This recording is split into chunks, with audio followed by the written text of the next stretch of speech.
Hi everybody, you join me today to upgrade my toilet system. Bit of a weird subject, but I have always had a holding tank with my toilet, and it's a separator toilet. But the problem is with separator toilets, you have bottles of water, or you have to disperse the water some way, and also the shower water, because obviously the shower's very low. You need to get rid of the water.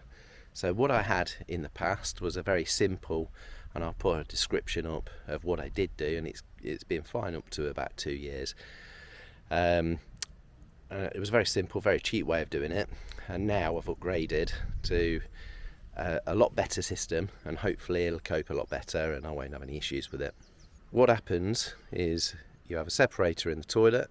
The fluids basically get dispersed outside of the boat. The solids go to the rear of the toilet, and you disperse of those either on compost or in bins, like you would do if there were nappies and things, whatever like that.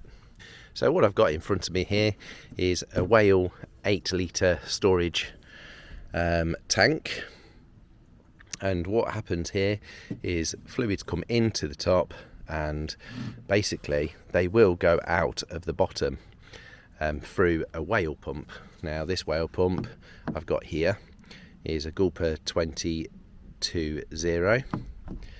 or 220, and that will pump out. Well, the problem is with these is usually in a lot of boats you have to switch a switch and then they'll start working. So you put them on, have a shower or whatever, and it does it because you've turned the switch on. I didn't want to do that, so what I've done is I've purchased this 8-litre Whale holding tank, and it's got this built-in sensor.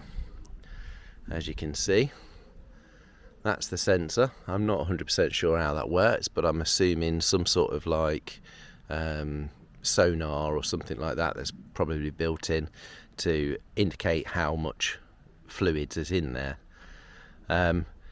Quite accessible. You can see very easily inside the tank, so you know these things are not maintenance free. You do have to look after them, and now and again you will have to clean them out.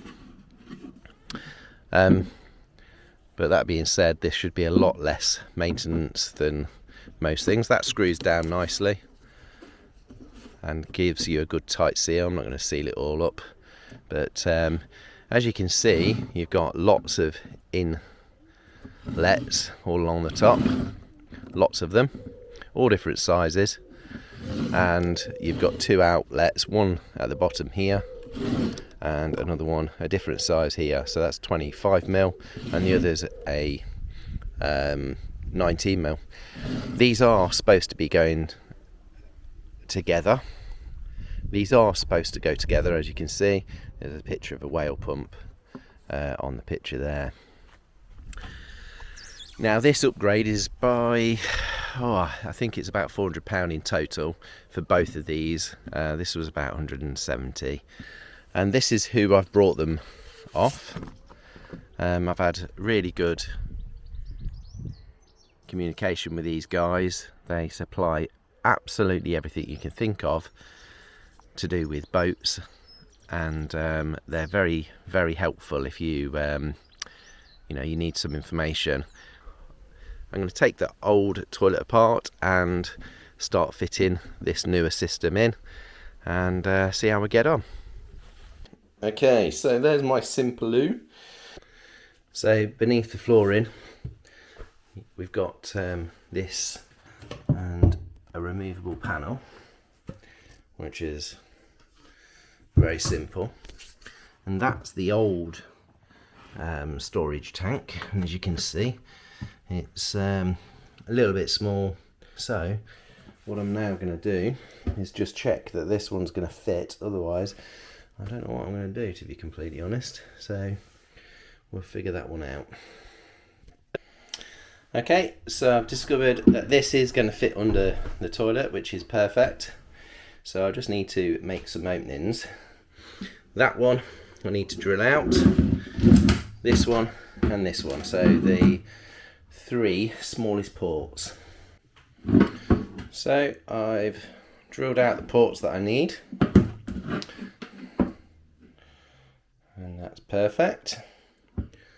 Basically now that can be installed, we can think about connecting the pump up and the pipework with Jubilee clips, and then we'll go for the electrics. So we've got the sensor wired up with the positive coming in from the battery, and then it goes out again back into the pump, and then the pump has got the supply from the sensor from the storage or holding tank, and then it's also got its negative from the battery.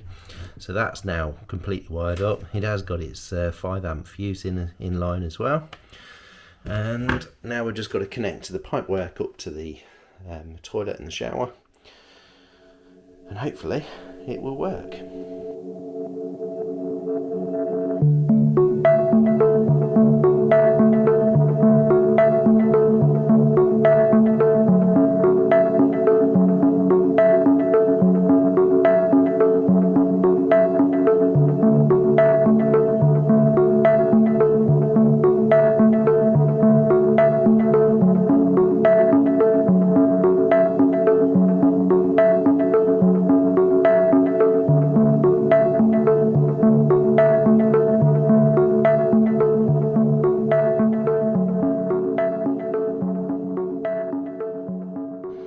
Okay, so as you can see, I've plumbed it all up now. That's all the connections. A bit busier than I would like, but I'm going to try it out like this for the time being.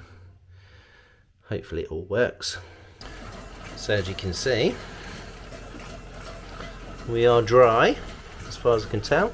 Let's tighten a few more up just to make sure, but it's got that pump action that these whale pumps do, and it's basically the shower's filled up into here and now it's pumping it out, and once it's done it all, it'll switch itself off. The only way I can make this better is by trying to eliminate those 2 junctions that I've got in there, but I didn't really want to get into that because the connection's right under the shower and it's a real pain to get to, and I haven't got the time at the moment, but I will replace that for a better pipe at some point. There we go. So that works brilliant. Now I've just got to put all the flooring back on top and put the flooring, the toilet back, and clean it all up. Job's a good one. So that's all the toilet back together and working lovely. Obviously we've got to finish off a lot around in the bathroom, and hopefully we'll get some time to do that quite soon. But I just wanted to explain why it's a benefit to do things like this.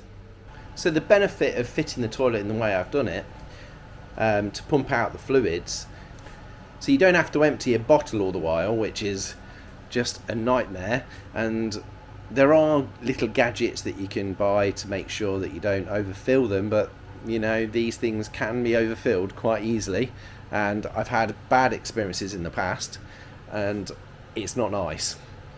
So by pumping them directly out of the toilet, you're getting rid of the problem of overfilling a bottle and things like that, which can make a real mess inside your boat and be particularly stinky. So if you like these videos, please like, share and subscribe, and I'll see you again another time.